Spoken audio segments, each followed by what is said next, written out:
Colorado's third largest school district fired its superintendent tonight. Corey Wise had led Dougco schools for 2 years and spent 26 years in the district. Even board members who voted to fire him tonight said he was beloved.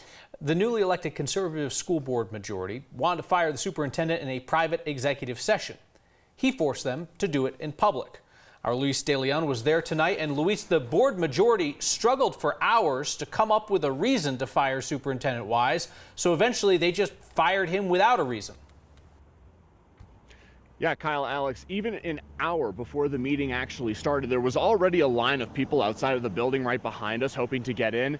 They did so, they filled the room, but there was no public comment tonight. Board members tried to add that to the agenda, but it was promptly rejected by the conservative majority. Now, Superintendent Corey Wise actually chose to keep the meeting public, forcing the conservative board members to explain why they wanted to fire him instead of hearing it in a closed executive session. Those reasons were far and few and mostly focused on rules that Wise implemented under the last board, like mask mandates, for example. Just before the vote tonight, Superintendent Wise asked for the chance to continue to lead. Challenge me. I like to be the underdog. Let me prove, and if I don't, then come have that conversation. But please don't do it over weekend. And with the idea that the next day I have to choose to leave the district that I love. Minority board members fought conservative board president Mike Peterson's claim that he was unhappy with Wise's performance. They suggested a plethora of things, including exploring sort of improvement strategy instead, as well as going as far as to try and hold off on making a vote tonight. Peterson said he lost trust in Superintendent Wise and minority board members.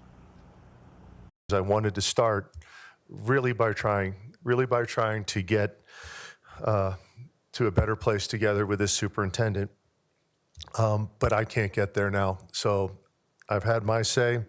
I just think that we have a minority who does not want to move on.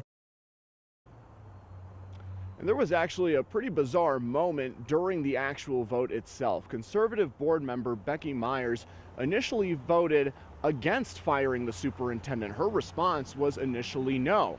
The board president then questioned that. Another board director challenged her vote when she corrected it to yes. Kyle, we still don't know if Myers either misspoke or just misunderstood what her vote would have actually done and what it meant to the question. Board Director Myers had a difficult night. At one point, she asked that all the public feedback be cleared out of her email inbox because she found it to be too overwhelming to hear from the public. So, Luis, we both listened to this meeting trying to discern why the conservative majority was firing the superintendent. It seemed to really come down to the fact that they couldn't pinpoint anything, but they knew that their opponents on the board liked him, so they wanted him out.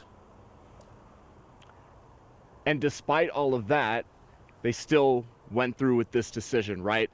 And the fact that he was liked by a lot of community members was ever so present in that room. We asked Superintendent Wise for an interview right after the meeting, right after it concluded. He respectfully declined, and moments later he was hugging so many of those people in that room tonight, pretty reflective of his involvement with the community, with that room, with the people in that room as well. But a lot of the people in the room there, I don't think still understand really kind of what led up to this as well.